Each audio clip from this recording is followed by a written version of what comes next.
Je pense que l'énergie n'est pas de compétence européenne puisque chaque pays est autonome.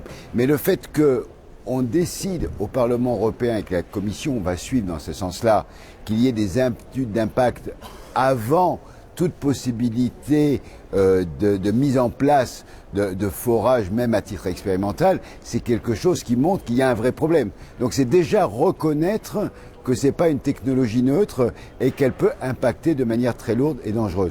Donc si on fait un impact à la fois économique, social et environnemental, eh bien on devrait se rendre compte, si les études sont menées de manière indépendante, que effectivement le gaz de schiste n'a pas d'avenir sur nos territoires. Moi j'ai l'impression que l'idéologie, elle est du côté de ceux qui disent le gaz de schiste partout et n'importe comment. Aujourd'hui, il n'y a pas de technique alternative, et c'est pas moi qui le dis, ce sont les industriels, ce sont des grands groupes aujourd'hui qui disent on ne connaît qu'une seule technique qui soit efficace. 30 ans, 40 ans, j'en sais rien, peut-être qu'on trouvera, mais pour l'instant, ça n'existe pas.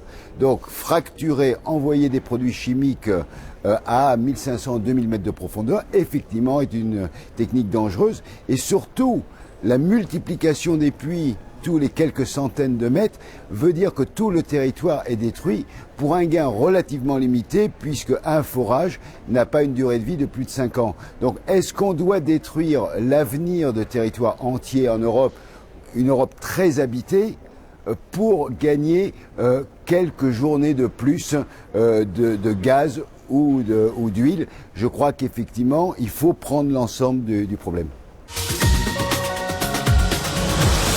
Moi, je crois que les expériences que j'ai vécues en Pologne, je suis allé 3 reprises en Pologne, soutenir des villageois, des agriculteurs qui luttent contre le gaz de schiste. Ce que j'ai vu sur le terrain, c'est effectivement des situations catastrophiques, des eaux polluées et une mobilisation très forte. Depuis plusieurs mois, à l'est de la Pologne, à 20 km de la frontière ukrainienne, des agriculteurs campent pour empêcher des forages. Et donc on sent une évolution dans différentes régions de Pologne, une mobilisation forte, et c'est quelque chose de très nouveau.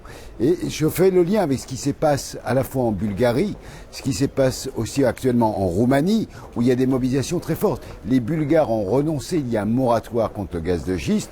En Pologne, le conflit est dur et le gouvernement est très embêté.